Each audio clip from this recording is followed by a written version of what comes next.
Halo teman-teman, saya Friska Feliana dari kelas C, NIM saya 271805466. Hari ini saya akan menjelaskan tentang pegadaian.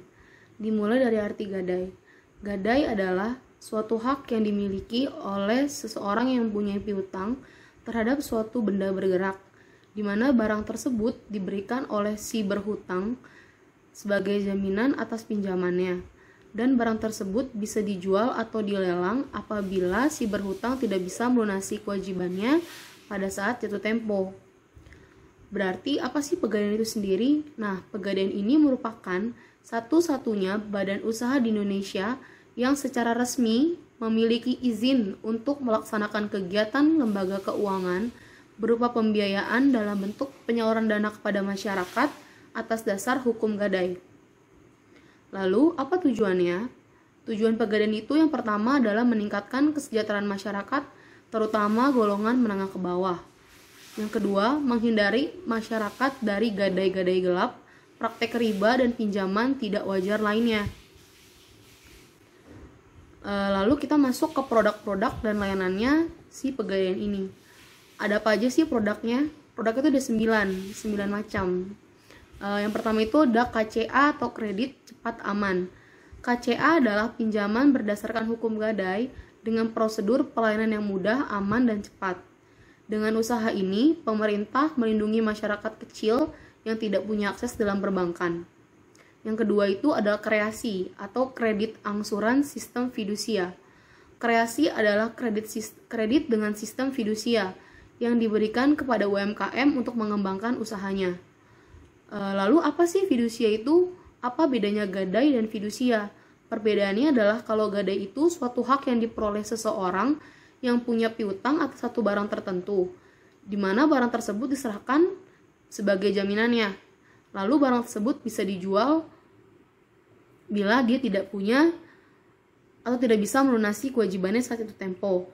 Kalau fidusia ini merupakan pengalihan hak kepemilikan suatu benda atas dasar kepercayaan dengan ketentuan bahwa benda yang hak pemilikannya dialihkan tersebut tetap dalam penguasaan pemilik benda.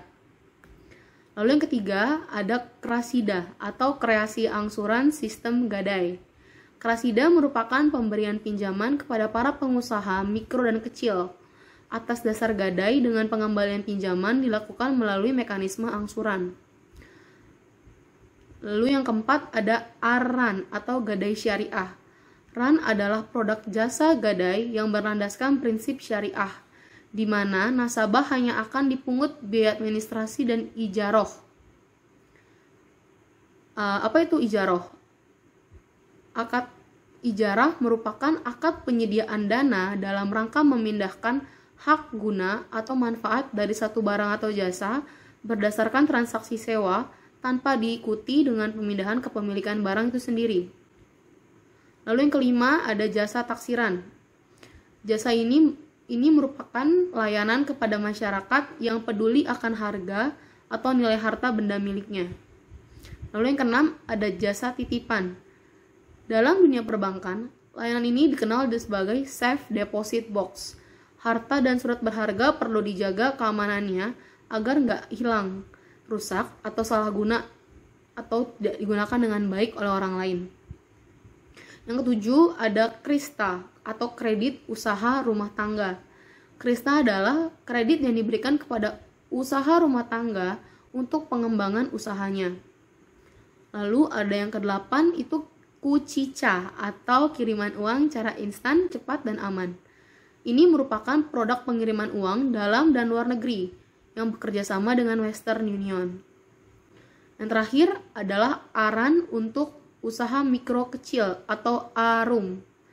Bagi Anda, para pengusaha mikro kecil, kini sudah hadir pembiayaan ini untuk pengembangan usaha dengan prinsip, yaitu prinsip syariah. Lalu bagaimana prosedur pemberian dan pelunasan pinjamannya?